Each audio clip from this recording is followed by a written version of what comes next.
Since its launch in June of 2020, The Last of Us Part 2 has gone on to become one of gaming's most divisive topics. General reactions from the title have ranged from total adoration, with many believing it to be the perfect swan song for the PlayStation 4, to more critical viewpoints that felt its darker, more depressing narrative took away from what made the original special, and that the themes centered around violence failed to tread any new ground. It should also be noted that outside of the more respectfully critical crowd, there was a lot of bigotry thrown at the characters within the game, as well as that director Neil Druckmann for some of those narrative choices. And while this video was not addressing those particular individuals, it should be noted due to how rampant and pervasive those toxic takes were, as they serve as a visible low point for when critiquing a game you don't like. Criticism is always good, but hate speech and threats upon human lives over a work of fiction is never okay. Anyway, I digress. On the matter of the game's themes is what I found to be a hotly contentious point during my research, and is what this video will mostly be about. From both major gaming journalist websites and general fans alike, a well-circulated critique I saw when looking into this game was that the revenge-driven narrative never elevated past the point of violence, and the cycle of violence that it can cause is bad. Though these are recurring themes throughout Part 2, when you look at how the plot unfolds from solely this straightforward perspective, I feel as if it's being very reductive to the themes at play. And while yes, The Last of Us Part 2 is a game about revenge and how that revenge can perpetuate a cycle of violence, I also believe it to be a meditation, albeit an emotionally devastating one, on the necessity of purpose for our protagonists Ellie and Abby, how they come to understanding this necessity, and how this need pushes them to their lowest and highest points throughout our time in the narrative, while also being intertwined with those aforementioned themes. A sort of supplementary outlook I want to go along with this perspective is that our two protagonists arrive at this understanding at two different points within their own stories. This will become more apparent while discussing the topic through Ellie and Abby's eyes,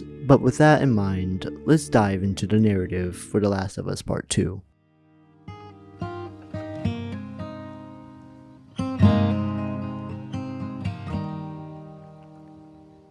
If I ever were to lose you, I'd surely lose myself.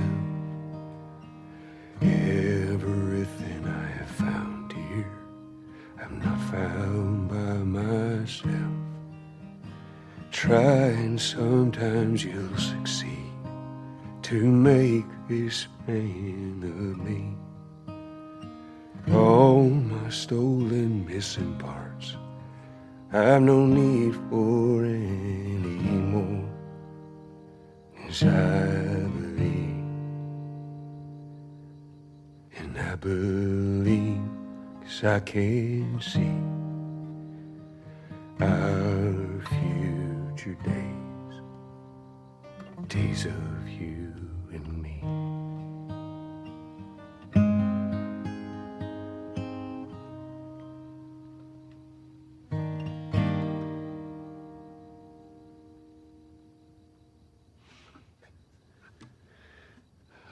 There you go.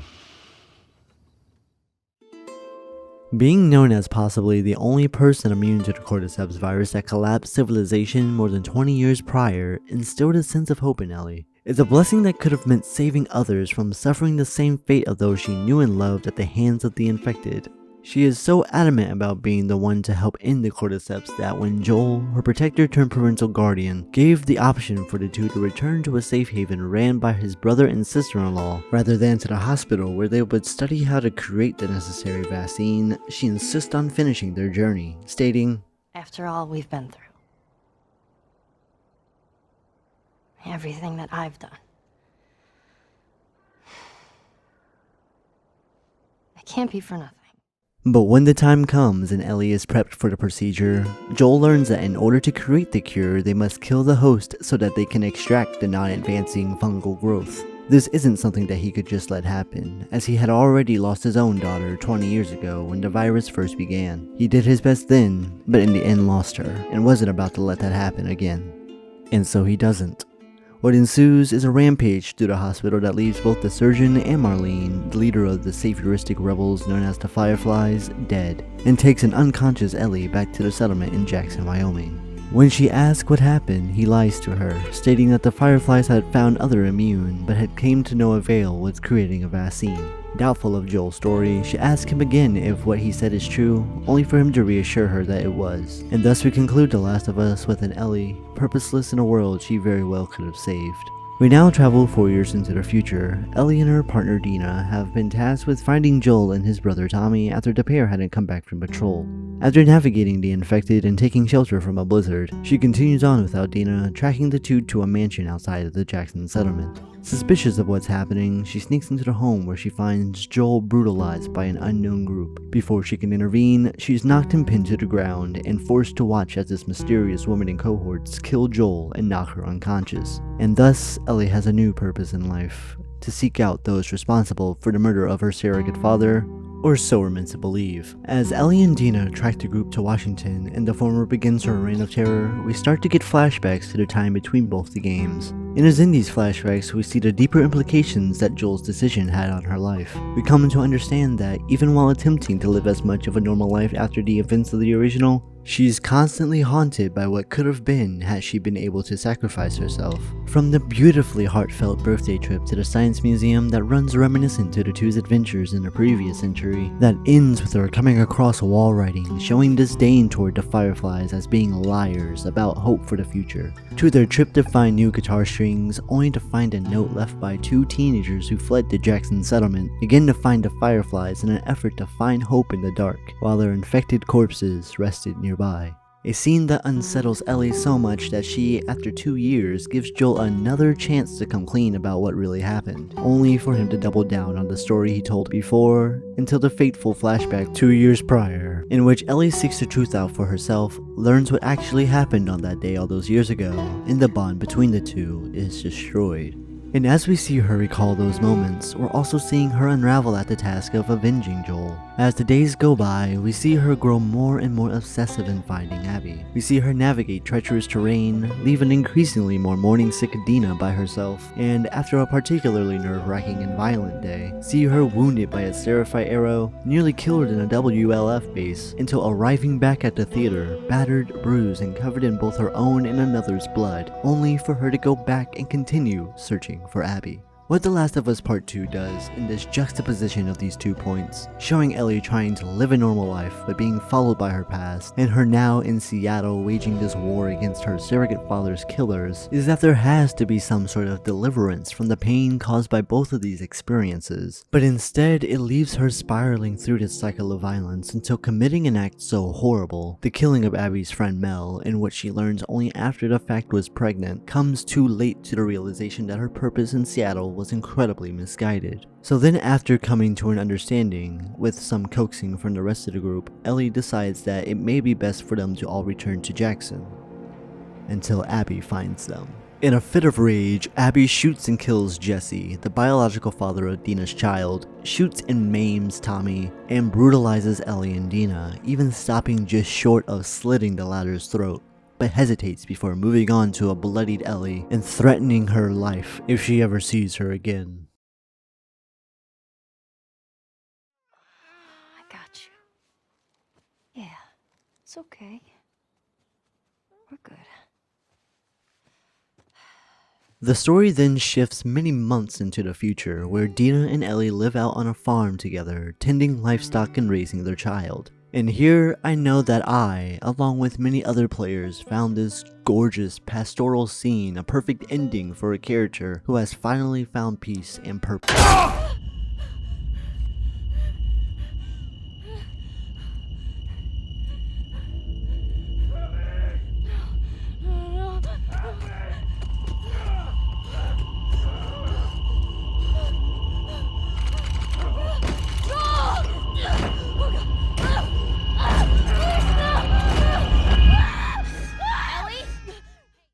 We come to the realization that despite the time she's been away from Seattle, Ellie has been dealing with horrible episodes of PTSD that have robbed her of sleep, eating, and otherwise wholly enjoying her time with Dina and their son. So when a partially paralyzed, embittered, and disgruntled Tommy arrives with information of Abby possibly being sighted in Santa Barbara, California, she believes that in order to put an end to the intrusive horrors that have plagued her mind, she has to finish what was started, even if it's at the expense of her enjoying a new life with the family she, Dina, and the baby have for themselves. And though this may raise the question, then what was the purpose of the earlier realization that revenge was leaving her worse off? From my own interpretation, I'd have to say it's the fact that even after there has clearly been some time removed, she still finds herself haunted by it all, that there wasn't ever any real closure for Ellie, in spite of this quiet life she's lived since. And so she travels to California, where she runs into a group of slavers who captured Abby and the young boy she traveled with. After freeing the other slaves, they inform her that they took Abby to the pillars down on a nearby beach. And so she goes searching amongst the sun-battered and broken before stumbling across an emaciated version of the woman she set out to find. She lets her down, in which Abby then mostly ignores Ellie to find her younger companion. And while Ellie almost leaves, as there are 2 motorboats for them to go separately on, she can't bring herself to do so, and so she tries to drag Abby into one final confrontation. Though Abby refuses, Ellie then moves to hold a knife against the young boy's throat to egg her on. And so she accepts. And though during the fight Ellie loses her mother's switchblade she's had over the years and has 2 fingers bitten off, she finds herself able to overpower Abby and pins her beneath the water, coming within inches of drowning the woman and finally avenging Joel, finally bringing an end to this cycle of violence and finally absolving herself of the means she took to arrive at the end. But then we get a glimpse of a flashback. We see Joel sitting outside, guitar in hands, glancing in Ellie's direction. It's a brief moment, but because of it, Ellie releases Abby for her to return to the motorboat, and we see Ellie sat in the shallow waters, watching the 2 disappear one final time into the fog. And though the raw anger of not going through with seeking revenge for the person we came to love as a character, all the time we spent killing dozens and seeing those close to us killed and bested at the hands of this woman, again wonder what was the purpose of it all, if any. We flash forward yet again, with Ellie now back on the farm, only it's desolate as Dina and the baby have left with the only remnants being her own art and Joel's guitar. Grabbing the guitar, she sits down and attempts to play the first song Joel taught her years before, but finds herself unable to properly do so from lacking the fingers to play like before. It is then that we get one last flashback for Ellie. We see her and Joel together on the last night he is alive. Having been estranged for a while, they shakily discussed him intervening when a bigot throws a slur at Dina and her. And though she scolds him initially for jumping in other ways Joel's been intruding lately, it leads into the conversation that they were always bound to have again. She calls him out for not allowing her to fulfill her purpose all those years before. Again, Ellie was willing to die for the sake of society. That was something she had made amends with, but because of Joel's actions, had that taken away from her. But even in readdressing the situation, he responded simply by saying, If somehow the Lord gave me a second chance at that moment, I would do it all over again. In which Ellie replies, Yeah.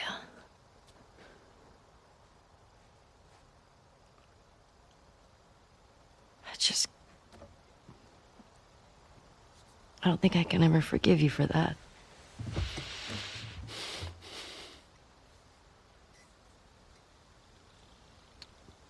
But I would like to try.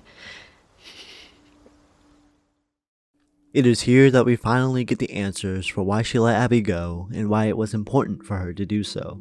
We understand that the reason behind it all was because she will never get the chance to forgive Joel, which for me was the real closure she needed to have prevented this whole cycle of violence in the first place, but instead reflects the ending of the original and being robbed of choice yet again.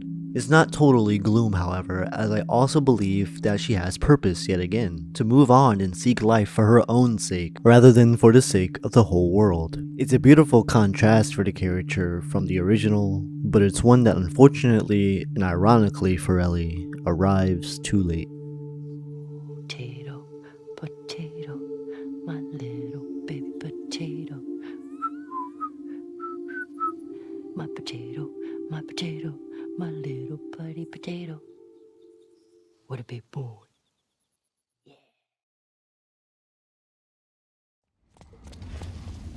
Is she gonna be okay? Yeah, actually. Hey.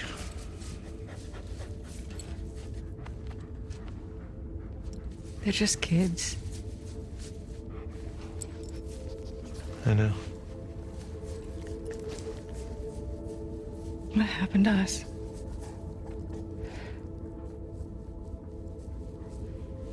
Maybe we stopped looking for the light. Maybe. When we step into the shoes of Abby for the second half of the game and learn that she was a firefly, I find it important in remembering the motto that's synonymous with the group.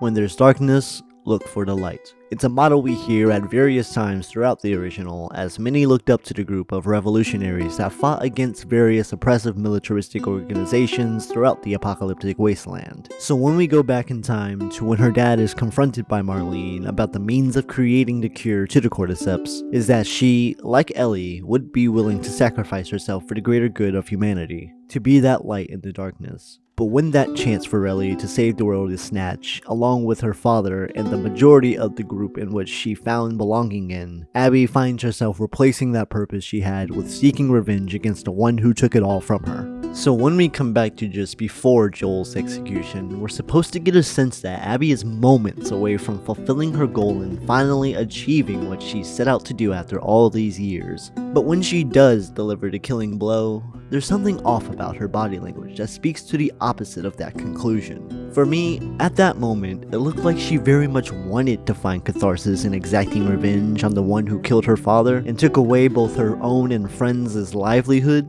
but instead realized that after all these years, her motivations were ill-placed. Further still, it's a moment of dramatic irony as we know that the death of her friends is from Abby's initial inability to break the cycle of violence. But I digress. What further reinforces the notion that Abby lacks the relief she pursued is the nightmare that comes after a long day of learning her ex, Owen, has killed another member of the WLF, is herself then captured by the Seraphites and helped out by two apostates of the cult who she helps find shelter for in the dark of the night. The nightmare leads her down the hallway to the surgery room her father was murdered in. But instead of finding his dead body, there are now the bodies of Yara and Lev, the excommuted members of her sworn enemy, the Seraphites, that had saved her hours before. So when she wakes from the nightmare and sets off to save the children, we come to understand that Abby has reconnected with the purpose she had lost long ago, to seek the light in the dark. And though some players may be weary of Abby's real purpose for why she would save the children in the first place, maybe even rather similarly to the character Mel, who I feel in the scene in which she confronts Abby on whether or not she's doing this for feelings for Owen, sort of acts as a stand-in for the skeptical, which, due to prior scenes that I won't show here for explicit reasons, are totally justified in their hesitations about her motivations. However, I think this is largely dispelled as we further go through Abby's experience and see her interactions with Lev. It's through their time together that we get a deeper look at that idea of her purpose of seeing the light in the dark through their dynamic. Though initially the relationship is a little on edge, as Abby accepts Lev for who he is without question. Did you hear what they called me? Yeah. Do you want to ask me about it? Do you want me to ask you about it? No. Okay.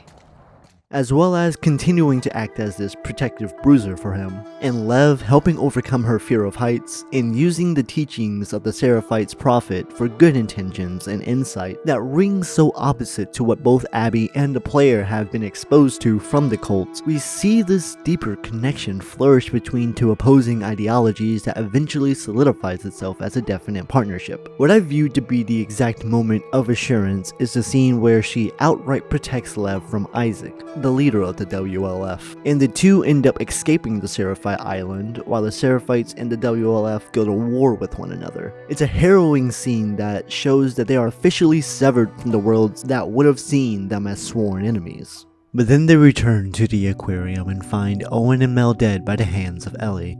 It's here we see Abby slip into a deadly rage, one that sees her track down Ellie back to the theater, resulting in the death of Jesse, the paralyzation of Tommy, and her placing a knife to Dina's throat with full intention of following through. However, Lev's interjection snaps her back to the realization that she came to at the beginning of her journey, and keeps herself in line with the purpose she has regained. She realizes that there is no seeking light in revenge, for the cycle would just continue like it had before, and only bring back the darkness one way or another. And though her reluctance means she does run into Ellie one final time, I think that our actions in that moment, in combination to Ellie's own realizations, are why she and Lev make it out in the end. Don't ever let me see you again.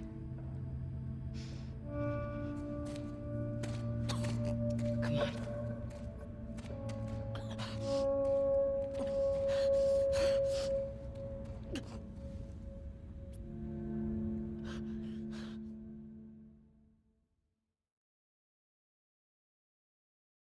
Purpose is incredibly important in all of our lives. While it doesn't have to be some grandiose gesture toward all of humanity, it has to matter and drive us to partake in our daily lives, be that for ourselves, our friends, or our family. However, in our journey to understanding just what that means for one another, we can become misguided or lost. Which is what I believe The Last of Us Part 2 is trying to explore with the narrative trick it endeavors. Through Ellie, we come to see how being misguided can create a spiral that leads to less than desirable points in our lives, but in understanding the greater reasoning as to why or how you arrived there in the first place allows for us to move on. While Abby's story shows that we can seemingly lose everything and still be able to reunite with what we once stood for and persevere because of this newfound light. And though the revenge and cycle of violence concepts may make the message come off particularly extreme, I think it does well in both complementing the game's world while conveying this message of a weary importance of purpose through even the darkest of our days. To round this video off, I just want to say that I actually hope we get more games like The Last of Us Part 2. While it's nowhere near the first game to tackle heavier themes, at least to my knowledge, it's a rare title that has challenged players to partake in discourse that is discussed even a year after its initial release. It's especially refreshing to see since most complaints in this medium surround the more technical side of things rather than narrative, and gives hope that more developers will follow suit in challenging players in this way. This has been Waxo, and until next time, take it easy.